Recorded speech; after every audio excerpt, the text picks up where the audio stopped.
एक बार नारद जी को ये अभिमान हो गया कि उससे बढ़कर इस पृथ्वी पर कोई दूसरा भगवान विष्णु का भक्त नहीं है। उनका व्यवहार भी इस भावना से प्रेरित होकर कुछ बदलने लगा। वे भगवान के गुणों का गान करने के साथ साथ अपने सेवा कार्यों का भी वर्णन करने लगे। अब भगवान से कोई बात छुपी थोड़े ही रहती है। उन्हें तुरंत इस बात का पता चल गया। वे अपने भगत का पतन भला कैसे देख सकते थे। इसलिए उन्होंने नारद को इस दुष्प्रवृत्ति से बचाने का निर्णय किया। एक दिन नारद जी और भगवान विष्णु साथ साथ वन में कहीं जा रहे थे। अचानक विष्णु जी एक वृक्ष के नीचे थक कर बैठ गए और बोले, भाई नारद जी, हम तो थक गए हैं और प्यास भी बहुत लगी है। कहीं से पानी मिल जाए तो ले आओ। हमसे तो प्यास के मारे चला भी नहीं जा रहा है। हमारा गला सूख रहा है। यह सुनकर नारद जी तुरंत सावधान हो गए। उनके होते हुए भगवान भला प्यासे रहे, ऐसा कैसे हो सकता है।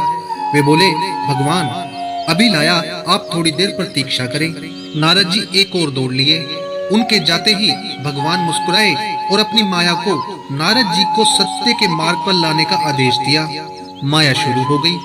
नारद जी थोड़ी दूर ही गए होंगे कि उन्हें एक गांव दिखाई पड़ा, जिसके बाहर कुएं पर कुछ युवा स्त्रियां पानी भर रही थी। कुएं के पास जब वे पहुंचे तो एक कन्या को देखकर अपनी सुध-बुध खो बैठे। बस उसे ही निहारने लगे। वह यह भूल गए कि भगवान के लिए पानी लेने आए थे। कन्या भी नारद जी की भावना समझ गई। वह जल्दी जल्दी जल से घड़ा भरकर अपनी सहेलियों को पीछे छोड़कर घर की ओर लपकी। अब नारद जी भी उसके पीछे पीछे हो लिए। कन्या तो घर के अंदर चली गई, लेकिन नारद जी ने द्वार पर खड़े होकर नारायण नारायण का अलख जगाया। गृह स्वामी नारायण का नाम सुनकर बाहर आया। उसने नारद जी को तुरंत पहचान लिया और अत्यंत विनम्रता और आदर के साथ वह नारद जी को घर के अंदर ले गया और उनके हाथ पैर धोकर स्वच्छ आसन पर बिठाया तथा उनकी सेवा सत्कार में कोई कमी नहीं छोड़ी। उनके आगमन से अपने को धन्य बताते हुए गृह स्वामी ने अपने योग्य सेवा के लिए आग्रह किया। तो नारद जी बोले, आपके घर में जो कन्या जल का घड़ा लेकर अभी अभी आई है, मैं उससे विवाह करना चाहता हूँ। नारद जी की बात सुनकर गृह स्वामी एकदम चकित रह गया, लेकिन उसे प्रसन्नता भी हुई कि मेरी कन्या एक ऐसे महान योगी तथा संत के पास जाएगी। उसने स्वीकृति प्रदान कर दी और नारद जी को अपने ही घर में रख लिया। 2-4 दिन पश्चात शुभ मुहूर्त में उसने अपनी कन्या का विवाह नारद जी के साथ कर दिया और उन्हें गांव में ही उतनी ही धरती का टुकड़ा दे दिया कि वे खेती करके आराम से अपना और अपने परिवार का पेट भर सके। अब नारद जी की वीणा एक खूंटी पे टंगी रहती, जिसकी ओर उनका ध्यान बहुत कम हो गया। अपनी पत्नी के आगे नारायण को वो भूल गए। दिन भर खेती में लगे रहते, कभी हाल चलाते, कभी पानी देते, कभी बीज बोते तो कभी निराई गुड़ाई करते। जैसे जैसे पौधे बढ़ते, उनकी प्रसन्नता का पारावार न रहता। फसलें हर वर्ष पकती कटती, अनाज से उनके कोठार भर जाते। नारद जी गांव के एक संपन्न किसान माने जाने लगे। वर्ष दर वर्ष बीतते चले गए और नारद जी की गृहस्थी भी बढ़ती चली गई। 3-4 लड़के लड़कियां भी हो गए। अब नारद जी को एक क्षण की भी फुर्सत नहीं मिलती थी। वे हर समय बच्चों के पालन पोषण और पढ़ाई लिखाई में लगे रहते और अपने खेत में काम करते रहते थे। अचानक एक बार तेज बारिश हुई, जिसने कि दिनों दिन तक बंद होने का नाम ही नहीं लिया।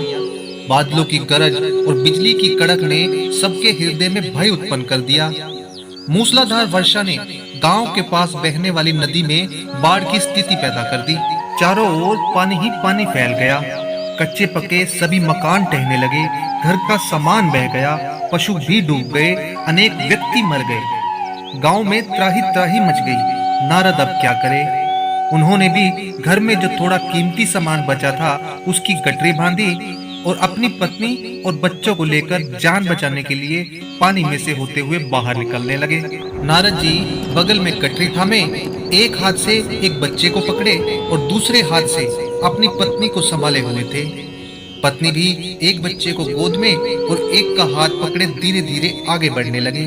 पानी का बहाव अत्यंत तेज था और यह भी पता नहीं चलता था कि कहाँ गड्ढा है और कहाँ टीला। अचानक नारद जी को ठोकर लगी और गठरी बगल से निकलकर बह गई। नारद जी गठरी कैसे पकड़ते, दोनों हाथ तो गिरे थे। मन में सोचकर सोचा फिर कमा लेंगे।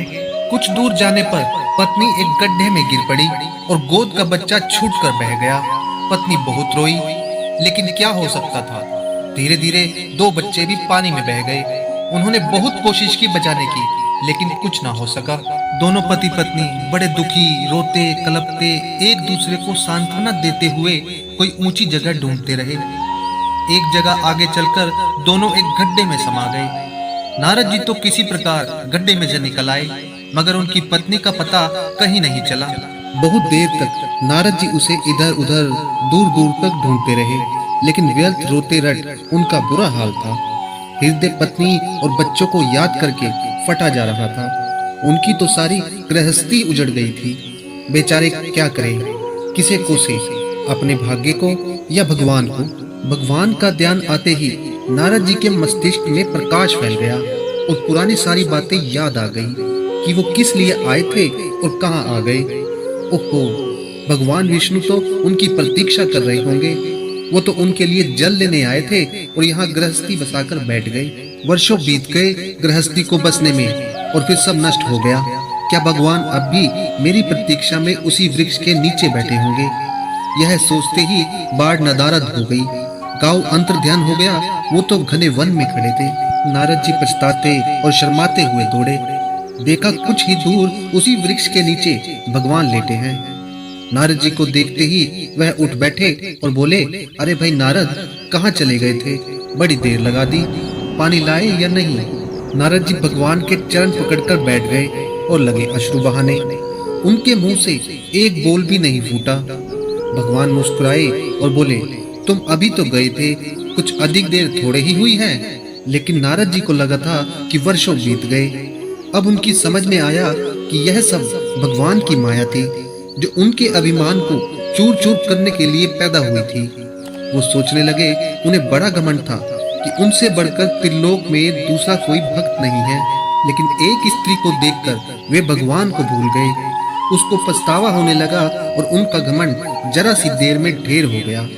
वे पुनः सरलता और विनय के साथ भगवान के गुणगान गाने लगे। दोस्तों, अगर वीडियो पसंद आए तो इस वीडियो को लाइक शेयर जरूर करिएगा और चैनल को सब्सक्राइब भी जरूर करें। धन्यवाद।